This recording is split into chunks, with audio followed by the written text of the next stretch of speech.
It's another sad moment for Nigerians as another attack was launched by unknown gunmen at St. Francis Catholic Church, Owo, Ondo State, Nigeria.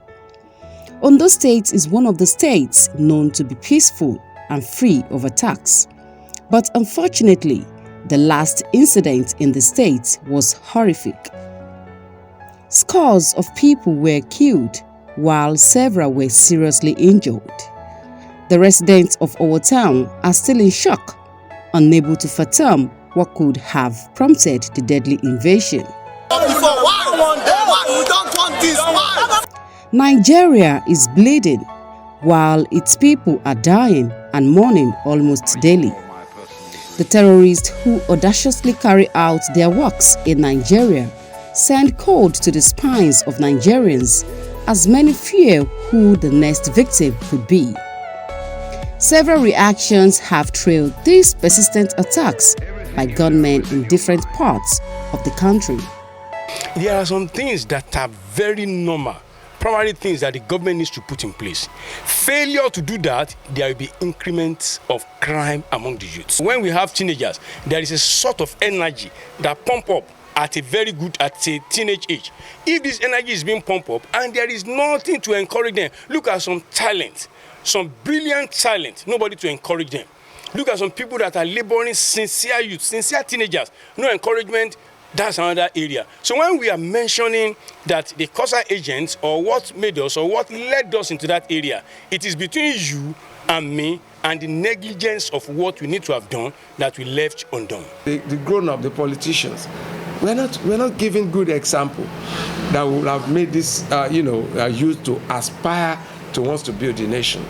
You could see what is going on in the political circle now, the nomination fee and all that, and you have barrage of youths walking the street unemployed. They could not feed, they could not do, and then you have that level of people that could afford just to play with 100 million, to play with 50 million, something like that. These are the things, and of course, the more we continue with this that we are doing without changing our own way of life, the more the youth will continue to react to us. These people are displaying affluence in the midst of excruciating poverty.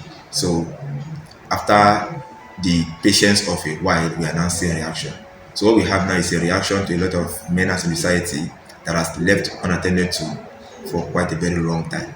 The back-to-back attacks on lives and properties in recent times put a question mark on government's efforts to stem the tide of insecurity. The incident happened in Owo, but I believe the security apparatus of the state should be able to handle it and prevent the occurrence of that. So to me, a major factor is collapse of the security architecture of Nigeria. Security in terms of intelligence, like we are not getting the best we could, because in advanced society they place so much emphasis on intelligence, which enable them to act, which enable them to be proactive before anything happens. And when that incident occurs, it's not something that happens within 1 or 2 minutes. So within a short time, I expect a kind of quick response on the part of security personnel to address the issue and apprehend the criminals. But unfortunately, our security agents have not been able to do that. This is not the first time this has been happened. We saw the incident of Abuja train and other. The Northwest is known as the hub of insecurity, where terrorists have gone beyond claiming communities and highways to wreak havoc on innocent Nigerians. Look at the police, for example. What's the number of the police that we have in this country? Less than 500,000. And we have over 200 and something million population without any technological backup, without any computerized backup for them to do their job. I expect that every police station should have a lie detector, rather than allowing the security agencies, people who complain of torture and all of this, because the equipment for you to be able to, do a thorough, investigation even before arrest is not there.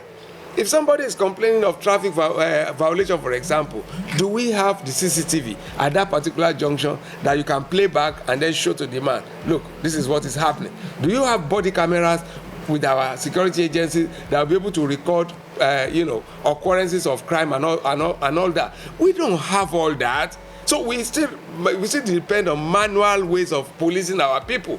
And when you talk about manual way of policing the people with a population that is increasing astronomically every day, and the police, manpower is reducing every day, they are getting killed, they are retiring, some of them are falling to sickness, some of them are living out of frustration and all that. So day in, day out, we are having a reversal in the number of our security agencies, while we are having an astronomical increase in the number of the population. Of course, there is a disconnect.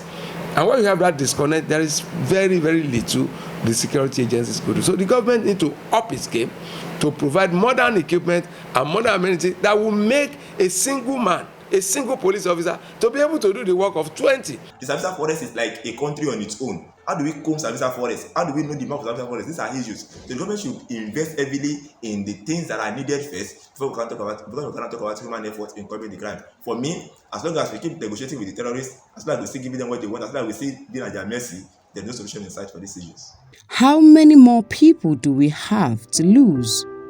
This question gives Nigerians a scare whenever it comes up. Therefore, the government needs to wake up and initiate drastic measures that would stem the activities of these terrorists before Nigeria falls apart. Don't forget to subscribe, like, comment, and share this video.